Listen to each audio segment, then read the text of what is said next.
sainteté qui est en Jésus-Christ, marchant ainsi dans l'obéissance complète à la parole de Dieu, car Jésus-Christ est la parole de Dieu.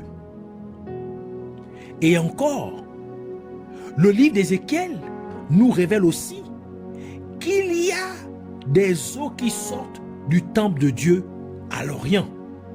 Ézéchiel chapitre 47, verset 1.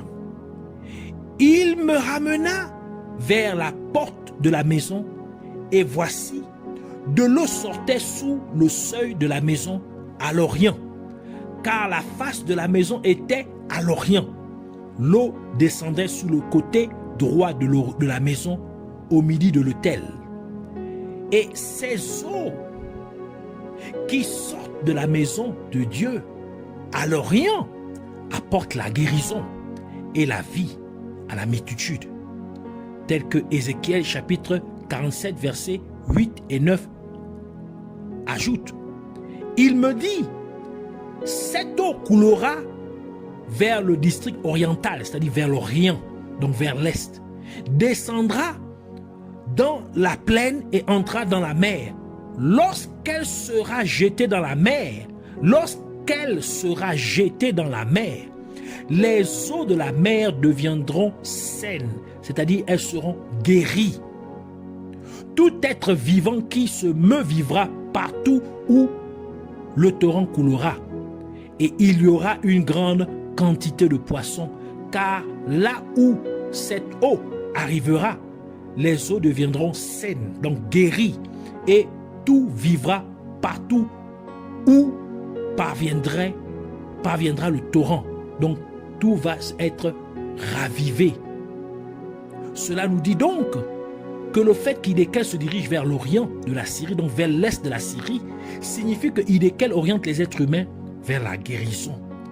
Hidékel oriente les êtres humains vers la vie, et même la vie éternelle, qui se trouvent toutes deux en Jésus-Christ, car la parole de Dieu dit ce qui suit en se référant de Jésus-Christ en tant que la parole de Dieu, dans Jean chapitre 1, verset 4, qui dit « En elle », c'est-à-dire en la parole de Dieu qui est Jésus-Christ, était la vie, et la vie était la lumière des hommes.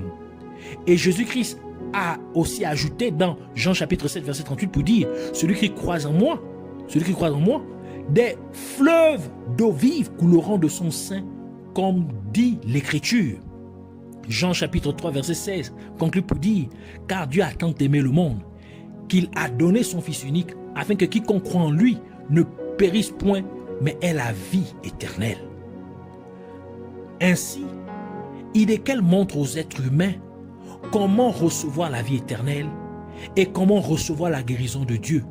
Car si vous croyez en Jésus-Christ, en l'acceptant comme votre Sauveur et Seigneur, et si vous marchez dans la justice de Dieu, en vivant dans une obéissance totale à Dieu, vous hériterez de la vie éternelle et vous serez guéris physiquement. Ainsi la parole de Dieu dit dans Malachie chapitre 4 verset 2, « Mais pour vous qui craignez mon nom, se lèvera le soleil de la justice, et la guérison sera sous ses ailes. Vous sortirez et vous sauterez comme les veaux d'une étable. » 1 Pierre chapitre 2 verset 24 ajoute pour dire, lui qui a porté, donc faisant référence à Jésus-Christ, lui qui a porté lui-même nos péchés en son corps sur le bois, afin que, morts au péché, nous vivions par la justice. Lui, par les meurtrissures duquel vous avez été guéris. Donc par les meurtrissures de Jésus-Christ, nous sommes guéris. Lorsque le peuple d'Israël séjournait dans le désert pour se rendre vers la terre promise, Dieu ordonna à Moïse d'établir le camp d'une manière particulière, donc d'établir leur camp d'une manière particulière, dans laquelle le tabernacle de Dieu devait être au milieu et les 12 tribus d'Israël seraient positionnées autour du tabernacle et chaque tribu avait une position spécifique. Et la tribu de Juda était établie à l'Orient, c'est-à-dire à l'Est du tabernacle de Dieu. Comme nous le dit le livre de Nombre, Nombre chapitre 2, verset 3, qui dit « À l'Orient, le camp de Juda, avec sa bannière et avec ses corps d'armée, là camperont le prince des fils de Juda, Nachshon, fils d'Aminadab.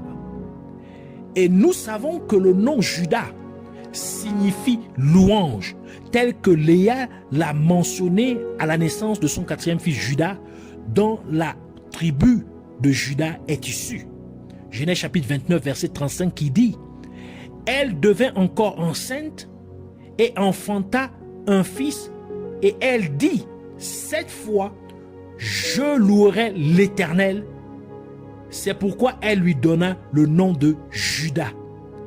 Et elle cessa d'enfanter. Cela implique donc que le fait que Hidékel se dirige vers l'Orient de la Syrie, donc vers l'est de la Syrie, signifie que Hidékel pointe les êtres humains vers la louange de Dieu. Hidékel dit aux êtres humains que dit aux êtres humains de louer Jésus-Christ dans la sainteté. Et c'est pourquoi Josaphat, le roi de Juda, a nommé des chantres pour louer le Seigneur, et ce faisant, Dieu leur donna la victoire sur les armées qui vinrent combattre le peuple de Juda.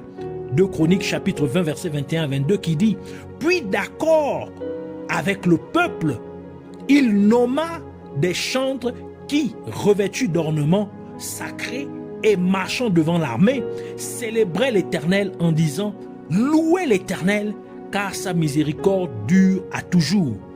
Au moment où l'on commençait les chants et les louanges, l'Éternel plaça une embuscade contre les fils d'Ammon et de Moab et ceux de la montagne de Séhir qui étaient venus contre Juda, et ils furent battus.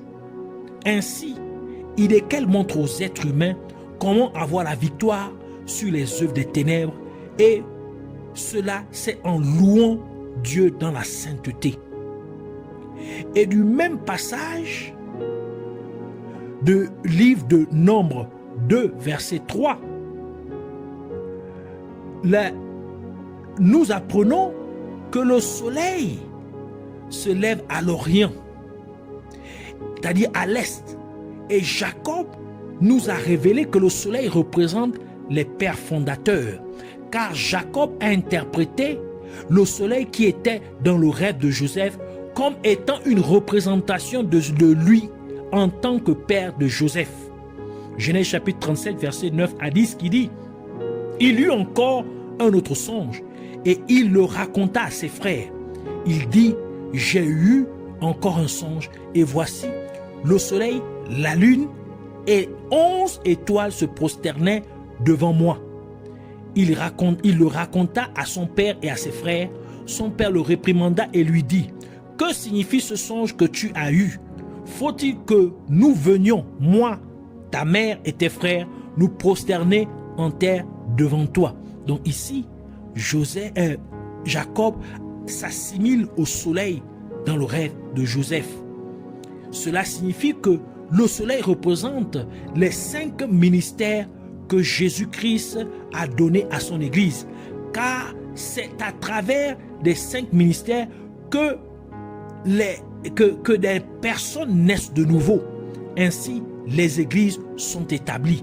Ainsi sont énumérés les 5 ministères dans le livre d'Éphésiens, Éphésiens chapitre 4, verset 11 à 13 qui dit: et il a donné, ici faisons référence à Jésus-Christ, et il a donné les uns comme apôtres, les autres comme prophètes, les autres comme évangélistes, les autres comme pasteurs et docteurs, pour le perfectionnement des saints, en vue de l'œuvre du ministère et de l'édification du corps de Christ, jusqu'à ce que nous soyons tous parvenus à l'unité de la foi et de la connaissance du Fils de Dieu, et à l'état d'homme fait, à la mesure de la stature parfaite de Christ. Cela nous dit donc que le fait que Hidékel se dirige vers l'Orient de la Syrie, donc vers l'est de la Syrie, signifie que Hidékel dirige les êtres humains vers les 5 ministères que Jésus-Christ a donnés à son Église.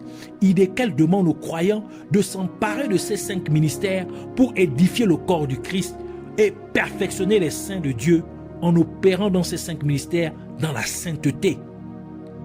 Ainsi, Hidékel se dirige vers l'Orient de la Syrie, c'est-à-dire vers l'est de la Syrie, parce que la justice vient de l'Orient.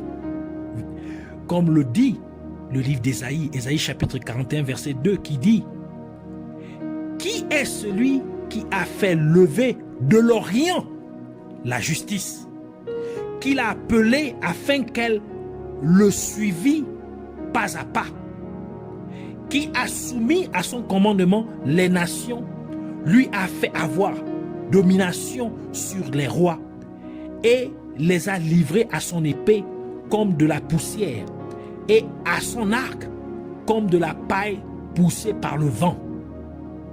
Version Martin. Et cet homme juste que Dieu a suscité de l'Orient, Dieu l'a donné la domination, Dieu lui a donné la domination sur les rois. Cela implique que Dieu a élevé l'homme juste. Cela nous dit donc que l'élévation se trouve également à l'Orient. Car comme une personne marche dans la justice de Dieu, Dieu l'élèvera en effet. C'est pourquoi le livre de Proverbes déclare dans Proverbes chapitre 14, verset 34 qui dit: la justice élève une nation. Première partie du verset. Cela nous révèle donc que le fait que Hidékel se dirige vers l'Orient de la Syrie signifie que Hidékel pointe les êtres humains vers l'élévation de Dieu. Par conséquent, lorsque vous marchez dans la justice de Dieu en Jésus-Christ, Dieu vous élève. C'est pourquoi la parole de Dieu mentionne que Jésus-Christ a fait de nous des rois, c'est-à-dire il nous a élevés au rang de rois.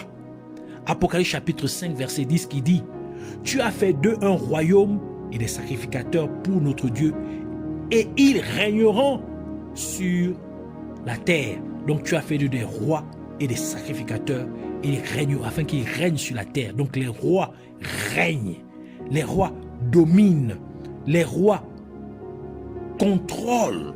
Ainsi, en étant fait roi pour Dieu par Jésus-Christ, vous avez maintenant la domination sur le royaume des ténèbres. Vous avez la domination sur vos problèmes et sur toutes les circonstances de votre vie par Jésus-Christ.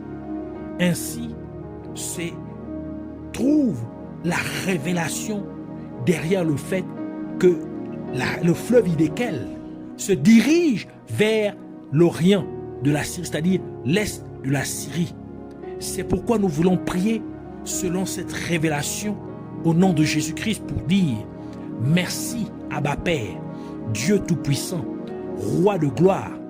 Je te remercie de m'avoir béni avec cette compréhension de ta parole au nom de Jésus-Christ. Et je te prie, Dieu glorieux, de m'aider à marcher dans ta justice en tout temps, afin que la prophétie du fleuve Hidékel allant vers l'est de la Syrie puisse s'accomplir en moi au nom de Jésus-Christ. Par conséquent, Seigneur Jésus-Christ, laisse-moi marcher en toi, car tu es le vrai chemin, le chemin de la justice. Et ne me laisse pas m'écarter de toi à aucun moment, Seigneur Jésus.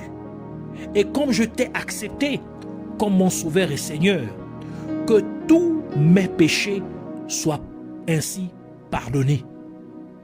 Et parce que tu désires que je retourne dans le jardin d'Éden, c'est pourquoi je te prie, Père Céleste, afin que tu me fasses marcher dans la sainteté, dans tout ce que je fais, dans tout ce qui sort de ma bouche, dans chaque attitude que j'affiche.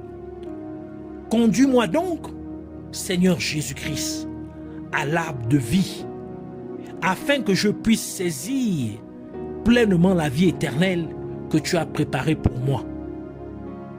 Et comme ta parole déclare que tu as fait de nous des sacrificateurs pour Dieu le Père, je prie, Seigneur Jésus-Christ, que tu me fasses saisir ce sacerdoce et que j'entre dans ton temple pour opérer dans ce sacerdoce de manière adéquate, t'offrant ainsi des sacrifices en toute sainteté, et pendant que je te sers, Dieu Tout-Puissant, en toute sainteté, que ta gloire remplisse mon corps, dont tu as fait ton temple au nom de Jésus-Christ.